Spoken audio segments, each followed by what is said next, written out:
मनाविरुद्ध झाले लग्न भाग 15। अर्जुनने वाणीला कॉफी स्वतःच्या हाताने पाजवल्या आणि पुन्हा मिठी मारून बसला। वाणीनेही त्याला घट्ट पकडली। आता तिला थोडं बरं वाटत होतं म्हणून तिला झोप लागली। अर्जुनने वाणीकडे बघितल्याबरोबर तो स्वतःचेच म्हणाला, ओ गॉड, झोपली असं म्हणत अर्जुनने तिच्या कपाळाचे चुंबन घेतला आणि मनात विचार करू लागला, वाणीवर मी किती अन्याय केलं, मी इतकं स्वार्थी कसं झालो, ती किती बालिश आहे। मला असं वाटते की मी तिचं सर्व सुख हिरावून घेतलं आहे। हा सगळं विचार करून अर्जुन सुद्धा झोपी गेला। सकाळी वाणीने डोळे उघडले तेव्हा तिला दिसले की ती अर्जुनच्या मांडीवर डोके ठेवून झोपलेली होती आणि अर्जुन बेडला डोके टेकवून झोपला होता। वाणी थोडा वेळ हसत त्याच्याकडे पाहत राहिली, पण तितक्यात ती त्याला किस करायला पुढे सरकली। अर्जुनचे डोळे उघडले। गुड गुड मॉर्निंग, तो हळू आवाजात संकोचून आणि मग तो चेहरा बारीक करून म्हणाला, यार हे चुकीचं आहे, प्रत्येक वेळी तू तुझं काम अपूर्ण का ठेवतेस, मग तुम्ही पण दरवेळी का उठता? वाणी मान खाली करून म्हणाले तेव्हा अर्जुन हसला आणि म्हणाला, काही हरकत नाही, मी पुन्हा झोपी जातो, पण एक गोष्ट विचारू का? जेव्हा मी झोपतो तेव्हाच तू मला किस देणार का? जागं असताना करू शकत नाही का? अहो मला लाज वाटते। वाणीने तिचा चेहरा दोन्ही हातांनी झाकून घेतले। काही हरकत नाही, मी डोळे बंद करतो असं म्हणत अर्जुन डोळे मिटला आणि वाणीने त्याच्या दोन्ही गालाचे चुंबन घेतले। आता झालं बघ, गुड मॉर्निंग। अर्जुन हसत तिच्या कपाळाचे चुंबन घेतला। वाणी हसायला लागली। आता कसं वाटतंय? काल रात्रीपेक्षा खूप छान, वाणीने उत्तर दिले। ठीक आहे, मग लवकर तयार हो, आज आपण एका अनोख्या ठिकाणी जाणार आहोत। अर्जुनने वाणीचं गालाला स्पर्श करून म्हणाला तेव्हा वाणी अर्जुनला म्हणाले, पण कुठे? सरप्राईज आहे, जा लवकर तयार हो, तो हसत म्हणाला आणि काही वेळातच दोघंही तयार होऊन मोकळ्या मैदानात आले। आम्ही इथे का उभे आहोत अर्जुन? वाणीने उत्साहाने विचारले आणि अर्जुन हसला आणि म्हणाला, थोड्या वेळात कळेल। काही वेळाने एक हेलिकॉप्टर येऊन मैदानात उतरला। अर्जुन वाणीचं हात धरून तो येऊन बसला। अर्जुन, मला यात जास्त भीती वाटते, वाणी घाबरून बोलली तेव्हा अर्जुन हसला आणि म्हणाला, अगं घाबरू नकोस, मी आहे ना तुझ्या बरोबर, तुझ्या जवळ, तू फक्त माझ्या डोळ्यात बघ। आणि वाणी अर्जुनच्या डोळ्यात बघत म्हणाली आणि अर्जुननेही तिच्या डोळ्यात बघत म्हणाला, सगळं माझ्यावर सोड, माझ्यावर विश्वास ठेव, येणारे काही क्षण तुझ्या आयुष्यातील सर्वात सुंदर क्षण असणार आहेत। अर्जुनने पायलटला टेक ऑफ करण्याचा इशारा करेपर्यंत वाणी अर्जुनच्या नजरेत हरवून गेले। पंख्याच्या आवाजामुळे वाणीचे लक्ष अर्जुनवरून हटले। तिने आजूबाजूला पाहिले तर हेलिकॉप्टर जमिनीपासून खूप वर आले होते। हे पाहून वाणी घाबरली। तिने अर्जुनला घट्ट मिठी मारली आणि मग डोळे मिटले। अगं काय झालं? अर्जुन वाणीला धरून म्हणाला। तर वाणी घाबरली आणि म्हणाली, अर्जुन कुठेतरी पडलं तर? अगं असं पडत नाही, तू इतके घाबरतेस हे मला माहित नव्हतं। हो घाबरणारच ना, कारण एवढ्या उंचीवरून पडलं तर आपली हाडही सापडणार नाही। अगं वाणी, आपण कसं पडणार? हे माझं हेलिकॉप्टर आहे आणि मी ते नेहमी माझ्या देखरेखीखाली ठेवतो, यात काही दोष नाही, त्यामुळे पडणार नाही। अर्जुन म्हटल्यावर वाणी घाबरत म्हणाली, नक्की ना? हो नक्की, अर्जुन हसत म्हणाला। ठीक आहे, मग मी डोळे उघडते, असे म्हणत वाणीने डोळे उघडताच यावेळी ती आकाशात होती आणि पृथ्वीवरील वस्तू अगदी मुंग्यासारखं दिसत होत्या। ते पाहून वाणीने पुन्हा अर्जुनला मिठी मारली आणि डोळे मिटून म्हणाली, अरे बाबा, आता पडलं तर खाली जायची गरजच नाही, वरच्या वरच वर जाईल। असं डोळे बंद करून ठेवले तर तू सर्व प्रेक्षणीय स्थळ मिस करणार। एकदा तरी प्रयत्न करून बघ। वाणी, तू थोडा वेळ घाबरशील आणि मग तू खूप एन्जॉय करशील आणि मी पण तुझ्या सोबत आहे ना, तुला काही होऊ देणार नाही मी। अर्जुनने वाणीला धीर दिला तेव्हा तिने हळूच डोळे उघडले आणि म्हणाले, पण काही झालं तर? मग आपण एकत्र मरू, अर्जुन म्हणाला। तेव्हा वाणी त्याला कडसावत म्हणाले, तुम्ही फक्त मरण्याची गोष्टी का बोलता? ठीक आहे, सुरुवात कोणी केली? अर्जुनने गोया उंचावत विचारला तर वाणी मोठ्या हिमतीने म्हणाली, ठीक आहे, मला माफ करा, आता मी डोळे उघडे ठेवीन, पण तुम्ही माझा हात धरा, मी हे हात कधीही सोडणार नाही। अर्जुन वाणीचं हात धरून हाताला किस करत असं म्हणाला आणि वाणी हसत हसत ते दृश्य पाहू लागले। सर्वत्र हिरवगार पर्वत, धबधबे, महासागर दिसत होता. आजूबाजूचे दृश्य अतिशय सुंदर आणि मनमोहक होते. काही वेळाने वाणी तिच्या भीती विसरून या दृश्यांचा आनंद घेऊ लागली. तुम्ही बरोबर बोलत होते. सगळंच खूप सुंदर दिसतंय. मी कधीच निसर्ग इतका जवळून पाहिले नाही. वाणी हसत म्हणाली आणि अर्जुन हसत म्हणाला, हे काही नाही, खरं सरप्राईज अजून बाकी आहे. काय? अजून एक सरप्राईज काय आहे? वाणीने विचारल्यावर तो हसत म्हणाला, तुला काही वेळात कळेल. काही वेळाने दोघंही एका बोटावर आले, जे हृदयाच्या आकाराचे होते आणि वरून खूप सुंदर दिसत होते. वाणीची नजर अजून त्याच्यावर गेली नव्हती, म्हणून अर्जुन त्या बोटाकडे बोट दाखवत वाणीला म्हणाला, इथेच तुझं सरप्राईज आहे. वाणीने बोटकडे बघताच तिचे डोळे विस्फारले. आजूबाजूला निळाशार समुद्रात हृदयाचं आकाराचे एक छोटेसे बोट होते. संपूर्ण बोट छान सजवली होती. दोन प्रेमींसाठी ह्या बोटमध्ये भेट देणे म्हणजे एक स्वप्न पूर्ण झाल्यासारखं. वाव, किती सुंदर. मी माझ्या आयुष्यात याच्यापेक्षा सुंदर असं काहीही पाहिले नाही. वाणी हसून म्हणाली. तेव्हा अर्जुन तिच्याकडे बघत म्हणाला, पण मी पाहिलंय ना तुला. हो का? वाणी लाजत म्हणाली. हो मॅडम, अर्जुन हसत म्हणाले. पण मला पाण्यात जाऊन बघायचं आहे. वाणीने अर्जुनला सांगितल्यावर तो हसत म्हणाला, अरे बाबा, आपण पाण्यातच जात आहे. तिथे छान शंख आणि मोत्यांनी आय लव्ह यू वाणी लिहिले होते. मधोमध गोल टेबलावर एक मोठा केक ठेवला होता, ज्यावर हॅपी बर्थडे वाणी असे लिहिले होते. टेबलावर लहान मेणबत्त्या आणि दिवे जळत होते आणि टेबलच्या पलीकडे बसण्यासाठी 2 खुर्च्या होत्या. वाणी अजूनही आश्चर्याने इकडे तिकडे पाहत होती. तोपर्यंत मागून टाळ्यांचा आवाज आला. Happy birthday to you, happy birthday to you, happy birthday my dear बायको, हॅपी बर्थडे टू यू. हे ऐकून वाणी आनंदी झाली आणि अर्जुनला मिठी मारली आणि हसत म्हणाली, तुम्हाला माहित आहे का, मी माझा वाढदिवस विसरले होते. मी कसं विसरू माय जान, असं म्हणत अर्जुन तिच्यावर फुलांचा वर्षाव केला. I love you Arjun.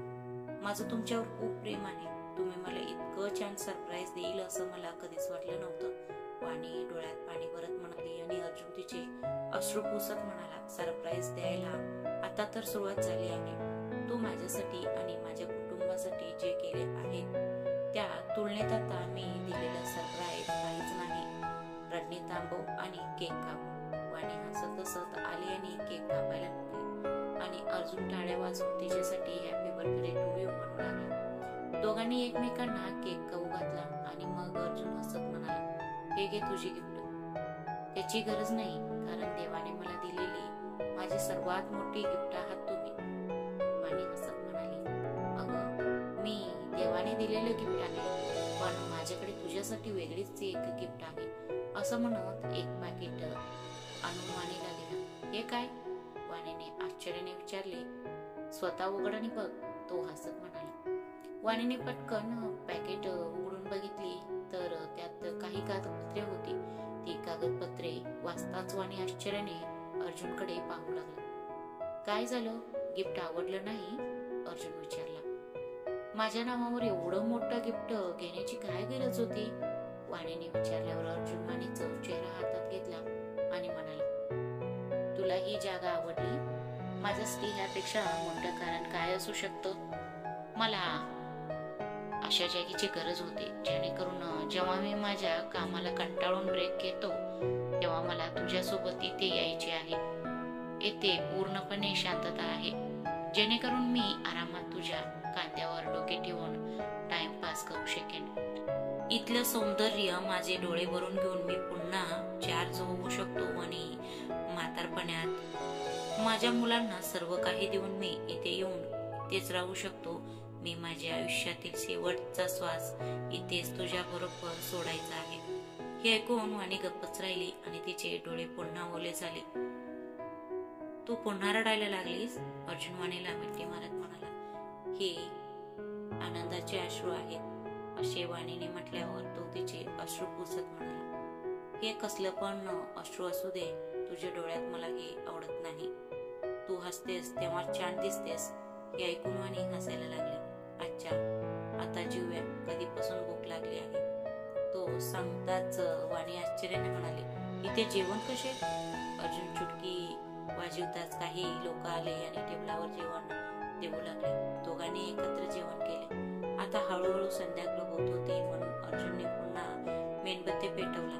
आता ती जागा स्वर्गापेक्षा कमी वाटत नव्हती.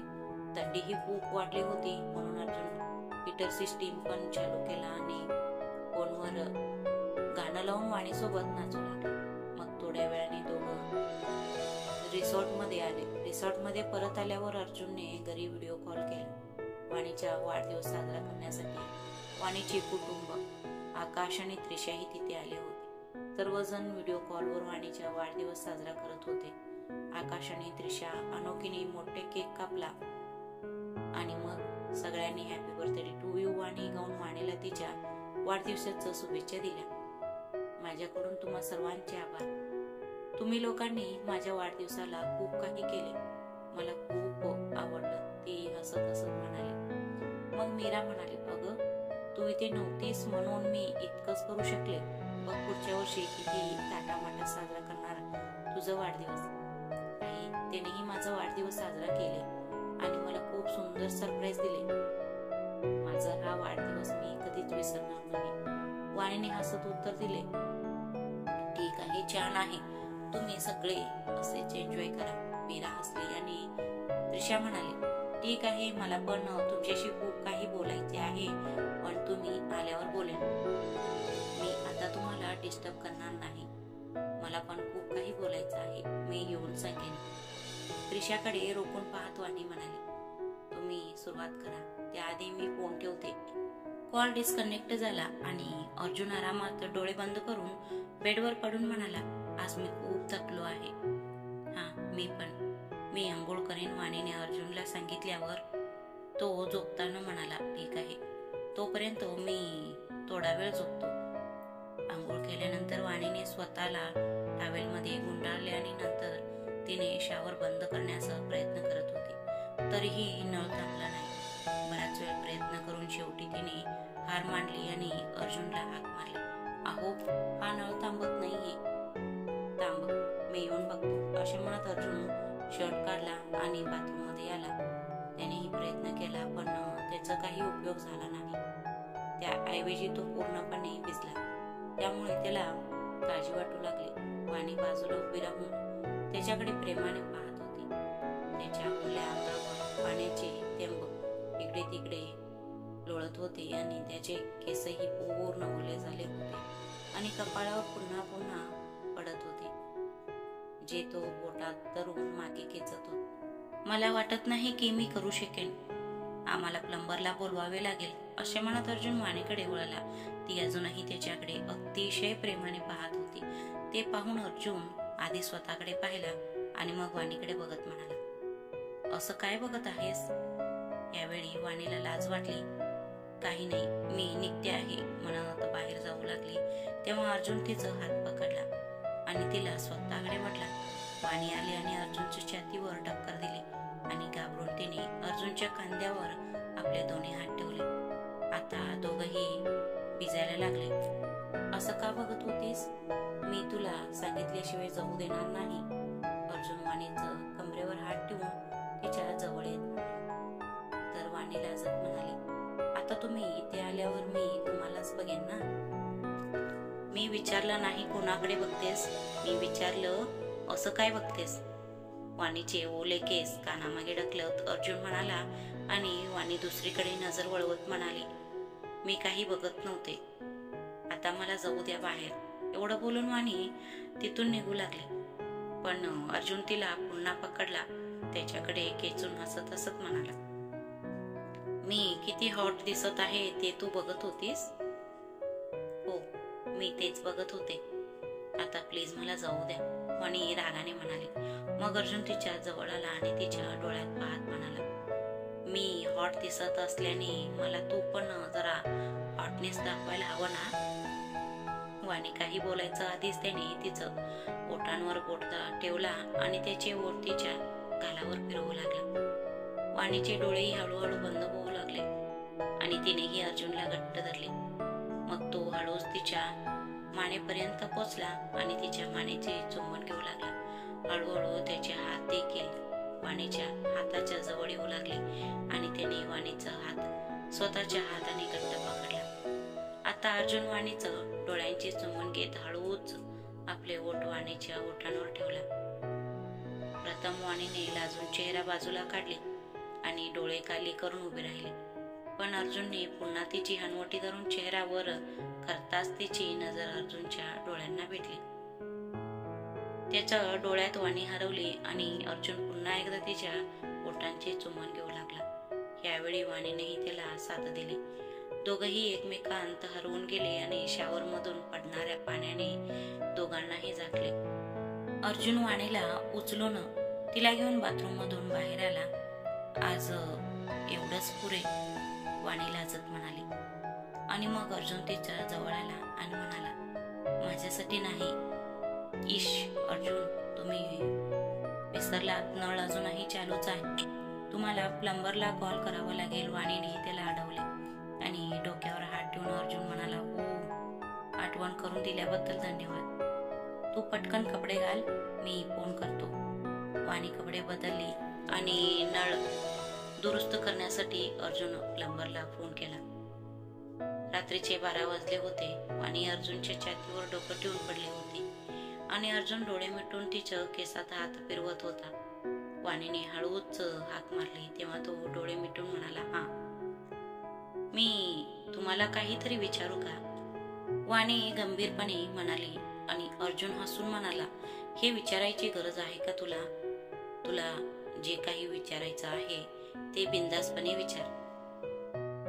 तुम्ही नेहमी माझ्यावर इतकंच प्रेम करणार ना? वाणीने अर्जुनला सांगताच अर्जुन डोळे उघडून म्हणाला, का? तुला माझ्यावर काही शंका आहे का? नाही, मला फक्त विचारावंसं वाटलं.